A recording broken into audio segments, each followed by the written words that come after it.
আনন্দ গান উঠুক তবে বাজি, আনন্দই জীবনের সার কথা। তাই তো জীবন রাঙাতে আনন্দ সময় আমাদের আজকের আয়োজন। মিউনিখের ইসার নদীর তীর থেকে সুরের খেয়া ভিড়ল তিলোত্তমা ঢাকায়। গোটে ইনস্টিটিউট বাংলাদেশের যৌথ উদ্যোগে শুক্রবার সন্ধ্যায় শিল্পকলা একাডেমির জাতীয় নাট্যশালায় জিজার ব্যান্ডের পরিবেশনা যেন মুছে দিল ভৌগোলিক সীমানা। বিস্তারিত ফারদিন মাজহারের রিপোর্টে। ফ্রম দ্য ইসার টু ঢাকা শিরোনামেই যেন পথ চলার গল্প। সুদূর মিউনিক থেকে আগত জিজার ব্যান্ডের মাদকতা ছড়িয়ে পড়ে শিল্পকলার জাতীয় নাট্যশালা প্রাঙ্গণে। ইউরোপীয় ইম্প্রোভাইজেশন, আন্দালুসীয় রং আর জার্মান লোকগানের সূক্ষ্ম সুরধ্বনি সব মিলিয়ে এক সম্মোহনী আবেশ ছড়িয়ে পড়ে শ্রোতাদের হৃদয়ে। ওরা যেমন আফ্রিকা বা মরক্কো ফিউশন এনেছে, আমরাও চাইলে আমাদের বাংলা সংস্কৃতিতে জার্মান ফিউশন আনতে পারি। বাংলার সাথে জার্মান এবং অন্যান্য বিভিন্ন সংস্কৃতির যে মেলবন্ধন আমি এখানে পেলাম, বিষয়টা সত্যি আমার জন্য অত্যন্ত মনোমুগ্ধকর ছিল। গেমরি বাদক ডক্টর মহসিন রামদানের নেতৃত্বে ফ্রান্সের মারওয়ান ফকিরের ভায়োলিন, হাঙ্গেরির ট্রাম্পেট, মরক্কোর উদ আর ভারতের কার্তিক মনির পারকাশন সব মিলিয়ে বোনা হয় এক মহাজাগতিক সুরের জাল।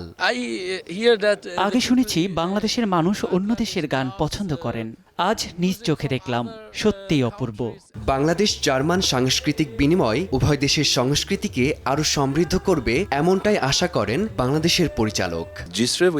জিজার শব্দের অর্থ সেতু। তারা সত্যিই ভিন্ন ধারার সঙ্গীতের মাধ্যমে সেতু বন্ধন তৈরি করেছে, অনন্য সুরের মেলবন্ধন ঘটিয়েছে। তাই বাংলাদেশি শ্রোতারাও খুব সহজেই একাত্ম হতে পেরেছেন। সঙ্গীত সত্যিই নিরাময় করতে পারে।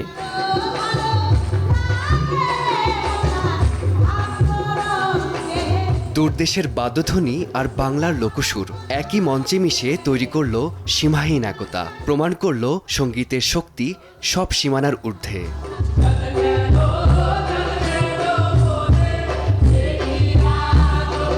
ফারদিন মাজহার, সময় সংবাদ, ঢাকা।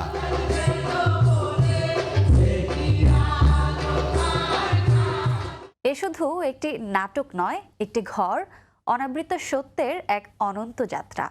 পারিবারিক গল্পের এক অনুভূতিময় ধারাবাহিক বুনন মোহাম্মদ মোস্তফা কামাল রাজের এটা আমাদেরই গল্প, যা হয়ে উঠেছে আমাদের পরিচিত সংসারের প্রতিচ্ছবি। বিস্তারিত মহিবাল হাসানের রিপোর্টে। সব সম্পর্ক ভেঙে দেয়া যায়, কিন্তু রক্তের সম্পর্ক কিন্তু কখনো ভাঙা যায় না। সুখ দুঃখ, হাসি কান্না, সম্পর্কের টানাপোড়েন আর অপার মমত্ববোধ দিয়ে তৈরি এক জীবন্ত আখ্যান, এটা আমাদেরই গল্প। তাহলে এই বাড়ির দরজা চিরতরের জন্য বন্ধ। সিনেমা হলে প্রথম কয়েকটি পর্ব প্রকাশের পর থেকে সিরিয়ালটি যেন দর্শকদের মনে নতুন আলো জ্বালিয়েছে। আমি জীবনে বাইচে থাকতে এই বউ মানবো না। তোমাদের প্রবলেম কি জানো? হ্যাঁ, তোমরা কি চাও তোমরা সেটা জানো না। মোহাম্মদ মোস্তফা কামাল রাজ নির্মিত এই ধারাবাহিকের দৃশ্য সংলাপ জীবনের খুব কাছে গিয়ে দাঁড়ায়, যা হয়ে ওঠে আমাদের পরিচিত সংসারের প্রতিচ্ছবি। মোহাম্মদ মোস্তফা কামাল রাজ, কারণ ওনার প্রতিটি নাটকেই আমি দেখেছি পারিবারিক শিক্ষাটা অনেক বেশি গুরুত্ব পায়। আমাদের প্রত্যেকের ঘরে এরকম চরিত্রগুলো আছে এবং এরকম ঘটনাগুলো আমাদের প্রত্যেকের বাসায় ঘটে। তো সেটার সাথে যখন মানুষ রিলেট করতে পারে, মানুষের আগ্রহটা অনেক বেড়ে যায়। সঠিকভাবে পারিবারিক গল্প যদি উপস্থাপন করা যায় তাহলে দর্শক সমাদৃত হয়। আমাদের এই গল্প এটা আরেকবার প্রমাণ করে। উত্তরার শুটিং হাউস ও সাভারের একটি রিসোর্টে নিয়মিত চিত্রায়িত হচ্ছে নাটকটি। ক্যামেরার পেছনে আদিত্য মনির প্রতিটি মুহূর্তকে ধারণ করেছেন বাস্তবের মতো করে। এই কাজটা নিয়ে আমার এক্সপেকটেশন যতটা ছিল তার থেকে এখন মনে হচ্ছে যে এক্সপেকটেশনের থেকেও বেশি সাড়া পাচ্ছি। যেখানেই যাচ্ছি এটা আমাদেরই গল্প নিয়ে প্রশংসা পাচ্ছি, এন্ড সবাই বলছে যে সায়রা ক্যারেক্টারটাকে সবাই খুবই পছন্দ করছে। এ যেন শুধু একটি নাটক নয়, একটি ঘর যেখানে দর্শক ফিরে পান পরিবার, ভালোবাসার অনাবৃত সত্যের এক অনন্ত যাত্রা। আমার মুখে চুনকালি মেখে বাড়ি থেকে চলে গেছে, আবার আসছে কেন? মহিব আল হাসান, সময় সংবাদ, ঢাকা।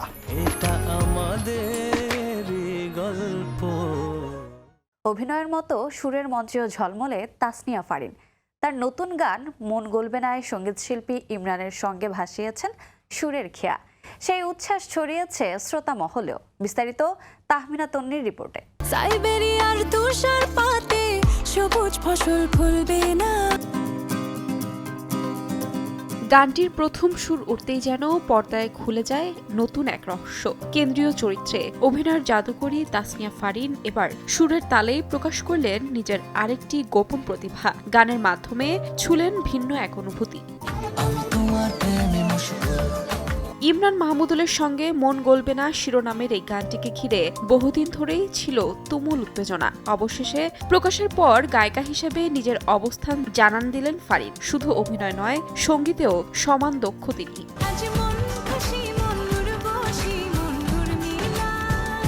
এর আগে তাহসানের সঙ্গে রঙে রঙে রঙিন হব গানটিকে কণ্ঠশিল্পী হিসেবে আলোচনায় আসেন ফারিন। তবে মন গলবে না যেন সেই আলোচনাকে আরও বহুগুণ বাড়িয়ে দিল।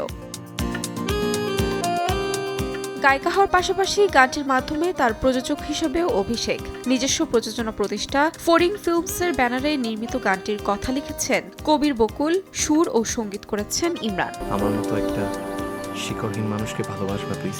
নাটক, সিনেমা ও ওটিটি তিন মাধ্যমেই নিজেকে প্রমাণ করেছেন তাসনিয়া ফারিন। এবার নিজেকে প্রমাণ করলেন কণ্ঠশিল্পী হিসেবে। তাহমিনা তন্নি, সময় সংবাদ, ঢাকা।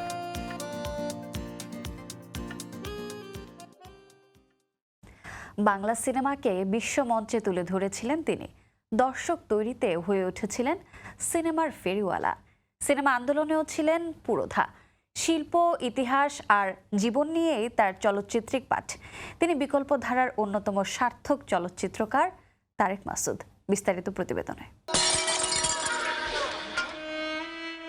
তিনি সিনেমার ফেরিওয়ালা, বিকল্পধারা চলচ্চিত্রের অন্যতম সার্থক নির্মাতা। জীবনের ধারাপাত এবং ইতিহাস ও কালের বিবর্তন নিয়েই তার চলচ্চিত্র সাধনা। সিনেমার ভাষা কিংবা দর্শক তৈরি, সবখানেই তার সরব পদচারণা। তিনি বাংলা চলচ্চিত্রের সফল সাধক নির্মাতা তারেক মাসুদ। ফরিদপুরের ভাঙ্গায় ১৯৫৬ সালে জন্ম নেয়া এই মানুষটি শৈশবে পড়েছেন মাদ্রাসায়। সেখান থেকে বিশ্ববিদ্যালয়ে পার হতে না হতেই ক্রমেই হয়ে উঠলেন স্বল্পদৈর্ঘ্য চলচ্চিত্র আন্দোলনের অন্যতম পুরোধা। আদম সুরত চলচ্চিত্রের নির্মাতা। নতুন সিনেমার খোঁজে ইতিহাসের পথ ধরে হাঁটতে হাঁটতে সহযাত্রী ক্যাথরিন মাসুদকে সঙ্গে নিয়ে তৈরি করলেন মুক্তিযুদ্ধের সার্থক চলচ্চিত্র মুক্তির গান। মানুষকে দেখাতে নেমে পড়লেন পথে। ঢল নামল স্মৃতিকাতর দর্শকের। এরপর একে একে তৈরি হলো মুক্তির কথা, মাটির ময়না, অন্তর্যাত্রা, নরসুন্দর, রানওয়ে। তার মাটির ময়না দিয়েই শুরু হয় আমাদের গানযাত্রা। ময়না পাখি পাখা মেলা। কাগজের ফুল নির্মাণ নিয়ে যখন তিনি তুমুল ব্যস্ত, প্রস্তুতি শেষে শুরু হবে শুটিং, তখন হঠাৎ যেন হয়ে গেল নক্ষত্র পতন। ২০১১ সালের ১৩ আগস্ট কাগজের ফুলের লোকেশন থেকে ফেরার পথে মর্মান্তিক সড়ক দুর্ঘটনায় না ফেরার দেশে চলে যান তারেক মাসুদ। শেষ হয় এক সৃজনশীল সিনেমা সাধকের জীবন গল্প। এই আজীবন সিনেমা যোদ্ধার আজ ৬৯তম জন্মদিন। তিনি জানিয়ে গেছেন, চলচ্চিত্র মানে শুধু পর্দা নয়, এক সাহসী জীবনযাত্রা। রোজা চৌধুরী, সময় সংবাদ, ঢাকা। তিনি হাসিকে দিয়েছিলেন শিল্পরূপ। তার চোখের অভিব্যক্তি হয়ে উঠেছিল এক অনুভূতিময় সংলাপ। তার সহজ সরল কৌতুকে নেচে উঠত জীবনের হাসি মাখা গল্প। তিনি বাংলার কমেডি কিং দিলদার। কালোত্তীর্ণ গুণী অভিনয় শিল্পীদের নিয়ে ধারাবাহিক শ্রদ্ধার্ঘ্যের এবারের আয়োজন সাজিয়েছেন নিয়াজ শুভ।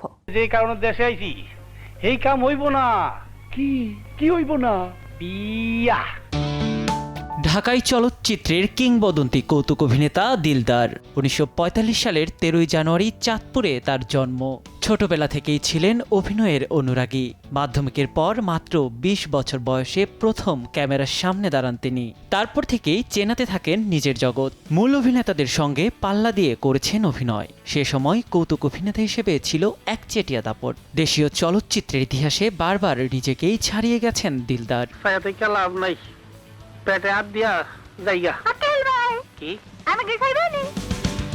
বহু চরিত্রে অভিনয় করে দিলদার হয়ে ওঠেন দর্শকের প্রিয় মুখ। নিজস্ব রং আর ঢঙে তিনি পেয়েছিলেন বাংলা সিনেমার কিংবদন্তি কৌতুক অভিনেতার মর্যাদা। চরিত্রাভিনেতা হিসেবেও ছিলেন সমান দক্ষ। জনপ্রিয়তার জোরে তাকে নায়ক রূপে নির্মাণ করা হয়েছিল আব্দুল্লাহ নামের একটি সিনেমা।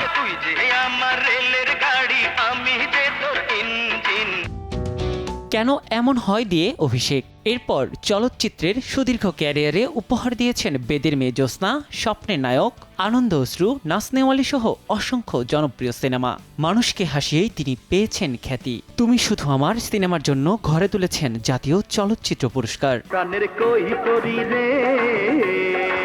বাংলা চলচ্চিত্রে হাস্যরসের যে বিশেষ ধারা, তার অন্যতম কারিগর দিলদার। আজও তার কাজ নতুন প্রজন্মের অনুপ্রেরণা। তার সিনেমা পর্দায় ভেসে উঠলেই আফসোস বাড়ে দর্শকের। তবে সিনেপাড়ার মানুষরা যেন ভুলতে বসেছেন এই কিংবদন্তিকে।